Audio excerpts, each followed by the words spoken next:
Muito bem, estamos falando sobre as vias aéreas superior e inferior. Falei sobre a rinite, falei sobre a sinusite, falei sobre a adenoidite, a hipertrofia da adenoide, as amígdalas. Neste período do ano, que é muito frequente o comprometimento das amígdalas. Nós temos também a faringe, não raramente, quando a pessoa remove as amígdalas, a pessoa diz, tirei a amígdala, mas continua muitas vezes com dor de garganta, de vez em quando inflama. Lógico, quando você remove a amígdala, fica a mucosa faríngea. Essa mucosa faríngea pode sofrer um impacto de uma infecção por vírus, por bactérias. Faz parte da infecção das vias respiratórias e muitas vezes causa esse transtorno. Mas não é tão prejudicial quanto a amidalite de repetição por um fator crônico. Isso é muito importante ser avaliado. Um outro detalhe que a gente nota também nas vias respiratórias é a nível da laringe, onde tem os músculos, que são também as cordas vocais, as cartilagens, e que ali pode ser sede de infecção, principalmente neste período. A laringite, laringotraqueites, tanto em crianças como em adultos, tanto por origem viral ou por origem bacteriana. Essas laringite, que muitas vezes acomete as crianças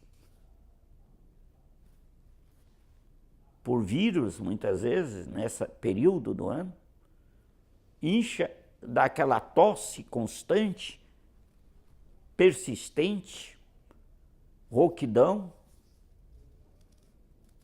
Essas são as laringites. E nós temos um quadro em criança conhecido como laringite espasmódica ou estridulosa. Essa laringite estridulosa, a criança está bem, de repente acorda de noite com falta de ar, uma tosse rouca, muitas vezes um pouco os lábios, os dedos um pouco azulados, porque tem cianose, dificuldade para respirar e que apavora as pessoas que estão em volta. Essa laringite estridulosa, que muitas vezes causa uma retração nos músculos do tórax, da respiração, pela fome do ar. Então, muitas vezes, essa laringite estridulosa precisa atenção do médico para ver, porque ela pode ser passageira, durar alguns minutos e regredir. E muitas vezes pode demorar um pouco mais, muitas vezes requer atenção específica do médico para o quadro. E as laringites, de um modo geral, juntamente muitas vezes com a traqueia, que é a traqueite que inflama, neste período nós podemos ver com relativa frequência. Geralmente é de origem viral. Dura uns dias, depois regride, mas a pessoa tem que ter o cuidado necessário, a criança tem que ter o repouso necessário, a boa alimentação, boa hidratação, para evitar complicações. Lógico que nesse período é difícil evitar as aglomerações, porque as pessoas estudam muitas vezes, ou estão numa creche, ou estudam numa mesma sala de aula. Muitas vezes a pessoa tem aquele vírus, o vírus é contagioso e compromete outras crianças. Nós temos também o quadro da bronquiolite, que é um quadro inflamatório que acomete as vias aéreas inferiores, os bronquíolos, os fios bronquíolos. Acomete as crianças, principalmente as crianças de 2, 4, 5, 6 meses, 1 ano, e é por um tipo de vírus. Esse vírus também é contagioso, ele passa de criança para criança. E a criança, quando tem a bronquiolite, ela tem aquele quadro típico de falta de ar, né, e dificuldade para a respiração, tosse, muita tosse, e os pais ficam muito preocupados com isso. Mas também tratando adequadamente, hidratando, cuidando corretamente da criança, não haverá maiores problemas. Por isso, minha gente, as doenças das vias respiratórias, além dessas doenças, nós temos também, nesse período, as pneumonias, que é a inflamação do pulmão. Muitas vezes pode ser por vírus, pode ser por fungo, pode ser por bactéria.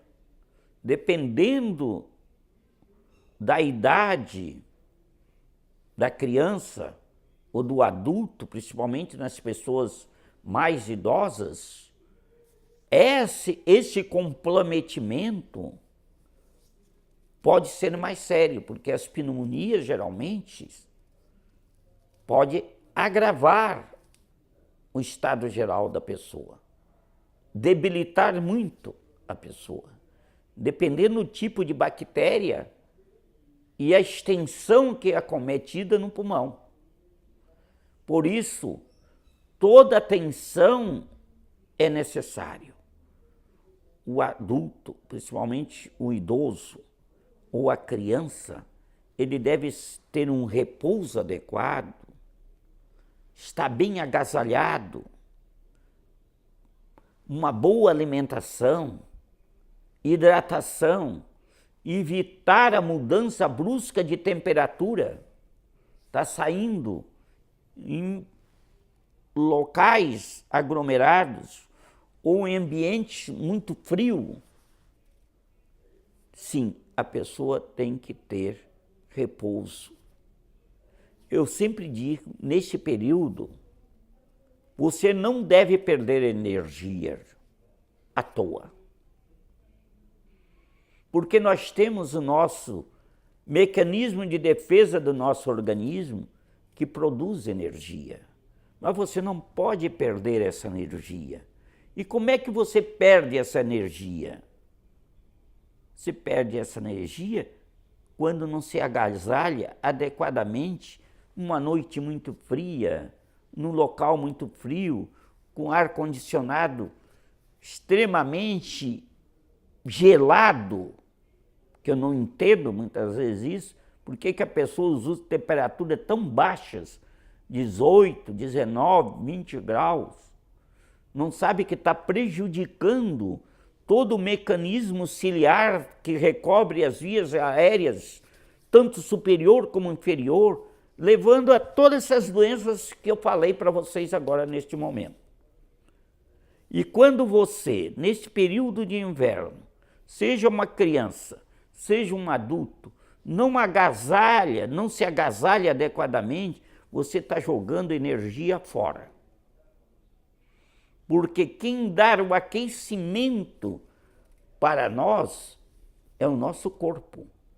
A estrutura que recobre, ela apenas retém a nossa energia, não permitindo que o meio externo atrapalhe.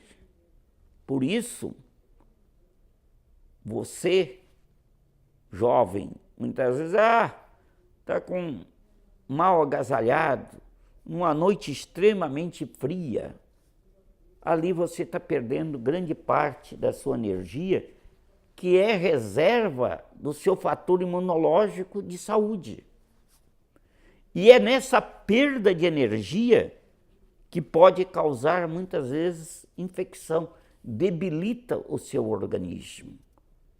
Minha gente, temos que ter cuidado com isso. Nós mesmos criamos fatores propícios para a infecção, para que as bactérias, os vírus, venham com toda a força. E nós mesmos criamos essas circunstâncias.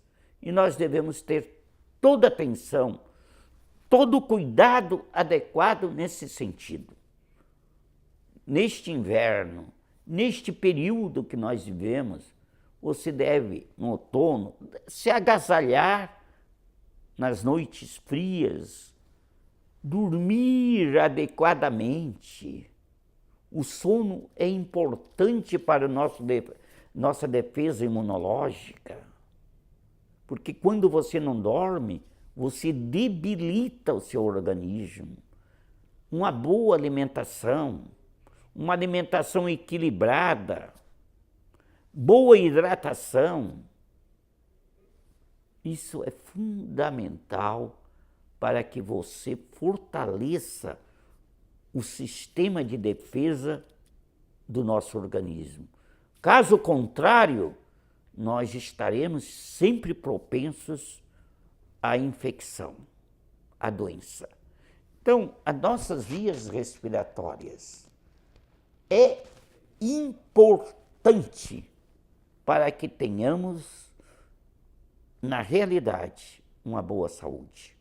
Porque o ar que respiramos, o ar que levamos para dentro dos pulmões, que lá nos alvéolos sofrem a hematose, a troca do oxigênio pelo gás já poluído que sai do sangue, pelo CO2, é muito importante, então, que a gente tenha uma boa saúde nesses órgãos, a começar pelo nariz, pelas fossas nasais, até os nossos pulmões. Por favor, evite adoecer esses órgãos. Não fumem. Respeite.